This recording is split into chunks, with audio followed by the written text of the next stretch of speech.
Hello everyone, Manthral here, and welcome to the weekly update video. Now this week, a lot of bad news for some people, but there's also the patch notes. So there's no main update this week. I just want to clarify that right now.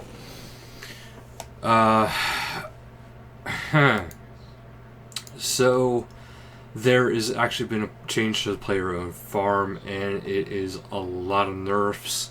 There is an updated bank placeholder beta out currently. Now it does say a new bank placeholders and improvements beta will launch on Tuesday, September 17th, if everything goes according to plan. The full day update will appear in-game at the end of the month. So roughly around, there's one Monday at the very end of this month, and that is the 30th. So it's very possible at the very end of the month we will see this, because next week now should be the Slayer log, even though they were saying about Slayer log being this week. Sorry, that was bothering me a little bit, guys. Alright. Now, as for the player-owned farm changes, here's the overall changes of everything. So they reduced the harvest XP by 50%. So now I shouldn't say they didn't reduce it by 50% of current. So the original XP rate will be the 100%. So it was recently at 70% of the original, and now they're reducing it down to 50% of the original value. So it's about half of what it originally was. It's still kind of high considering everything overall. It says animal XP is now based on their health and happiness. So the average happiness and health of the animal adjusts the XP to the percentage of their average to a minimum of 10% of their maximum value. It says this means that you need to keep your animals fed and healthy if you want to maintain their best XP rates. So a little bit of a kind of a key thing for that would be to actually, and this is actually going to hurt a lot of people. This is going to hurt me too, because what I've been doing was I was letting the zygomites into the breeding pen, taking out the young, putting them into the pens, harvesting the XP and the resources for them, and selling them at the adolescent stage. That's no longer going to be a good method, because their health was down to 0%, their happiness was about 0%. So that is no longer something that is actually good. You don't want to do that anymore. Harvest XP can now be boosted by items and bonus XP. So that's actually something that's pretty good. So your farmer's outfits and bonus XP, that'll actually have a little bit more of a profit from it. They also reduce the breeding outside of the breeding pen. So the animals in the small pen will take 1.5 times as long to breed as animals in the breeding pen, 2 times as long for medium, and 3 times as long for the large pens.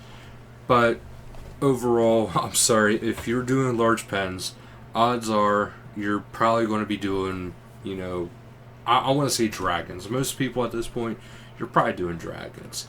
If you're having a hard time getting meat, I don't feel 100% sorry for you. Sorry. Because getting meat isn't that bad. Reduce the amount of animals the collector farmhand can hold. So the collector won't be able to collect as many as before. So currently the collector can hold 90 animals, which is actually very excessive. And the plan was to reduce the collector's capacity to 10 of each breed for a total of 30 possible animals. It says this won't remove any animal she is currently holding over that limit, merely prevent more animals from being stored. So that's kind of something to keep in mind. And it says there's no point in feeding the animals because they eat so little. So step 1 was they increased the rate at which animals feed. So each animal eats 1 food every hour. Put simply, this means that an animal's health and happiness will now improve at twice the rate, while allowing players to leave their farms alone for a few days and check back both top things up. That's actually not that bad. 1 hour, one food per every hour. That's really not that bad. Especially if that is for all animals, because the zygomites, that'll be a lot easier to actually keep them maintained. It says these changes will make it harder to complete the breeding log, which is actually good. But this increases the benefits of shiny enhancing traits. This says these traits have been doubled in effectiveness, meaning you're much more likely to get a shiny animal if you breed these traits. However, we recognize that breeding traits isn't an exact science, so we've made additional changes. Increase the hereditary nature of traits. All traits have a much higher base chance of being passed on to their children. It's not 100%, but you should see it much easier to breed the traits you want into your animals, whether it be shiny boosting traits or traits like jovial and immune. Increase the value of shiny animals, and this is to give even more value to shiny animals. They will now produce 25% more XP than their base animal, up from 10%. This means that if you aim to breed shiny animals, you could see a higher rate of XP as a reward for your effort you have put into the farm. So they're putting a little bit more effort into the whole player-owned farm. It's not bad. It's just you actually they're actually doing it in the way that I have been doing it for a while now. Whenever you go to train farming and you're going to all the patches, just stop by your farm, because obviously you're going to go to Ardone because that's part of the 4 plots. So by all means, just take that extra step, take care of your animals.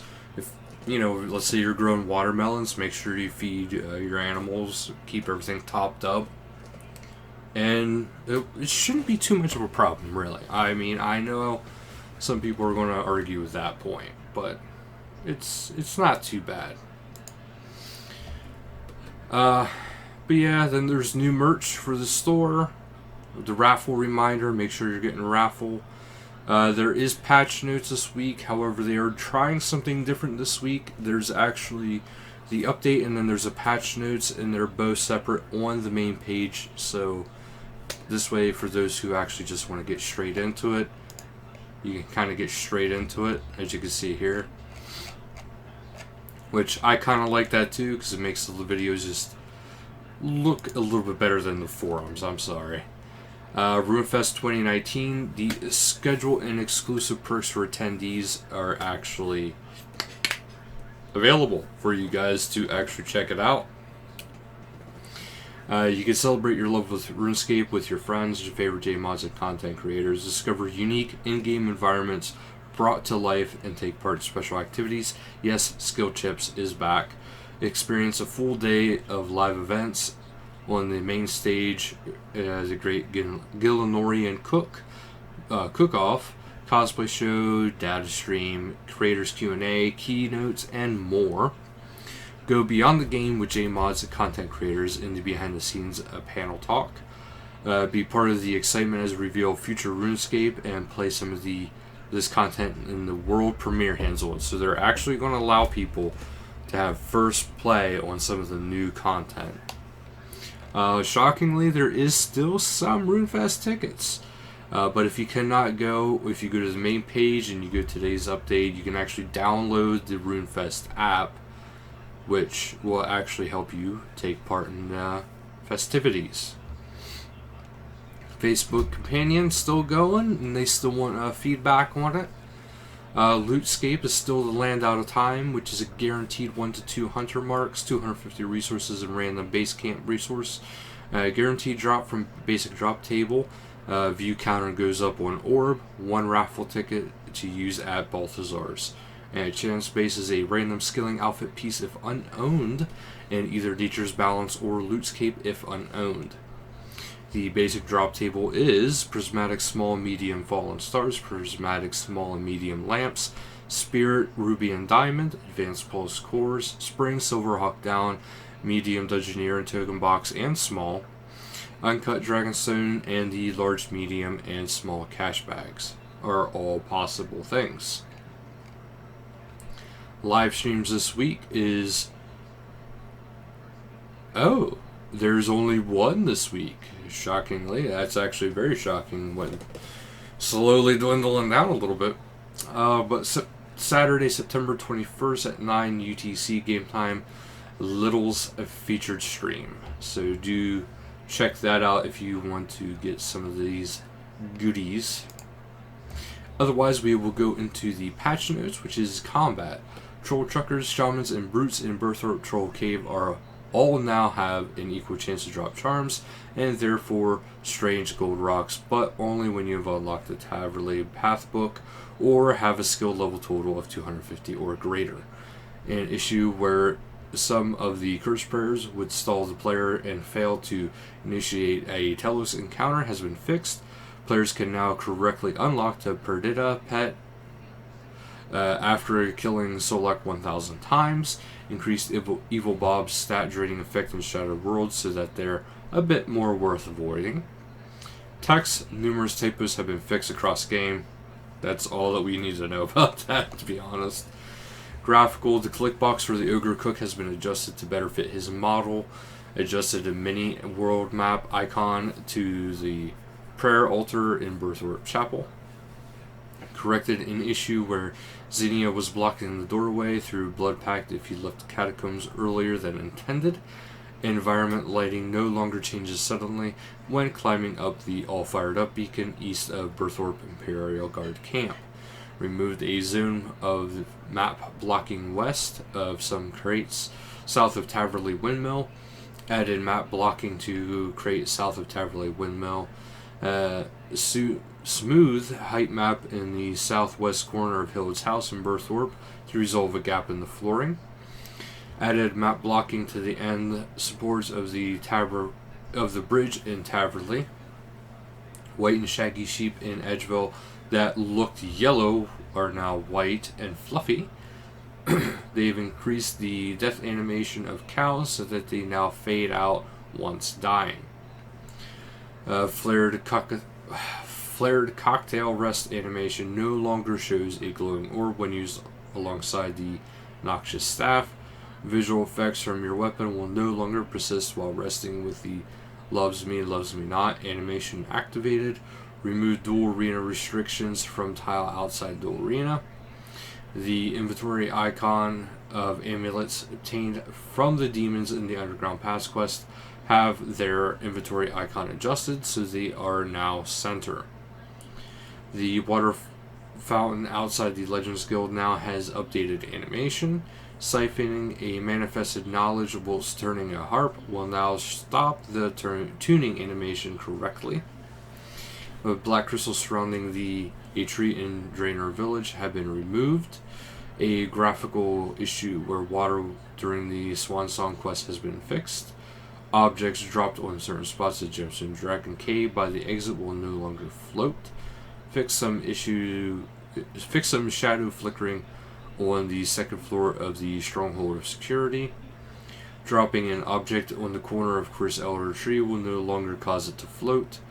Switching Family Crest gauntlets from the worn right-click menu no longer deactivates the player's cosmetic overrides. Quest corrected an issue in the Tale of Two Cats quest where the player was teleported to the previous position of Unfirst House. The Ramskull helm no longer pops up out of its container in the quest complete screen of the Odd Old Man's wish list. The bone sack no longer pops out of its container in the quest complete of the Odd Old Man's wish list. Fixed an issue where it was not possible to progress past first room during World Wakes. Players who experience this issue need to investigate any of the artifacts to progress through this section. Active quest marker location for Elemental Workshop 2 has been corrected. The Back to the Freezer quest overview interface has been updated to include the required energies. The quest trail for Back to the Freezer will now lead to Chuck. corrected the audio when completing the Curse of the Blackstone quest. You will now be able to access Jared's chest after completing Dishonor Among Thieves. The September raffle bond items is no longer visible in the bond interface if you're using an Iron Man account. The broadcast message for completing Anachronia base will no longer trigger when building bait boxes, as they are not required for the achievement. Updated the September raffle bond item description in order to clarify its functionality. It now states that players can claim any missed daily tickets. Updated Balthazar's dialogue in order to clarify the functionality of the September raffle bond item. Players will now be able to claim Turn Quiver 4 from Ellen and Profundus. Updated the amount of prizes that can be obtained during the September raffle. Added a login check to give players 10 raffle tickets. Legions have been added to the Slayer skill guide. Scenery and patrols on the top of the Berthorpe Castle have been adjusted so that the archers follow patrol routes again. The NPC contact Lunar Spell has been updated its address book and can now find Turiel. When checking charges on the game's necklace C, it will now show the correct amount of charges. Simona will no longer give information about spiritual rangers for Avancy Slayer task. Fix an issue that was preventing Elder Tree from being regrown with magic beans. Adding farm animals to a BOB will no longer revert them to having default name and traits. Custom fitted or fitting trimmed masterwork armor will no longer occasionally cause a disconnection. Dwarven tools with one charge left now correctly use the plural charge when checking charges. The spring cleaner now displays the information for Willowbows when highlighted. The fix some inconsistencies with mining XP gained on Miscellanea. The Giant Ent familiar now correctly gives 50% chance to gather an extra item when harvesting trees and patches. The Giant Ent familiar ability now triggers when using patch bombs or the farming skill cape perk. The Giant Ent familiar now states how many extra resources were obtained when using the patch bombs or the farming skill cape perk. Patch bombs now work with strange rocks, skill pets, and farming urns. Remove the short delay when checking berry bushes. The Perfect Juju farming potion now gives Harmony Moss when using patch bombs or the farming skill cape perk. Right-clicking the preferred list with Slayer rewards interface will now show remove preferences rather than allow this task. The Ring of Coins can no longer be used inside Castle Wars. The Magic Secretary's harvesting boost is now consistent for Fellstock and Bloodweed herbs, resulting in slightly higher quantities of Fellstock and Bloodweed being harvested from farming patches when Magic Secretaries are being used. Mobile, fix an overlap issue in the skill tab when examining another player. Fix an issue that had removed that skill icon from Sojobo's contact interface on Waco.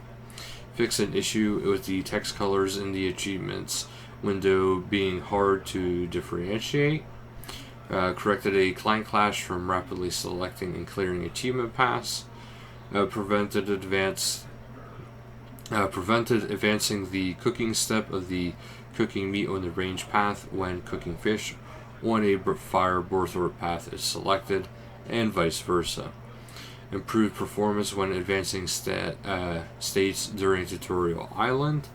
Corrected an issue that was preventing guidance hint trails, bringing interface panels to the front and interfacing highlighting on the path achievements from occurring simultaneously. Fix an issue with worn equipment interface that was causing the slot indicator to be offset when an equipment slot was empty. And that'll actually be it for this week's update and patch notes. So thank you guys so much for watching. And until next time, later guys.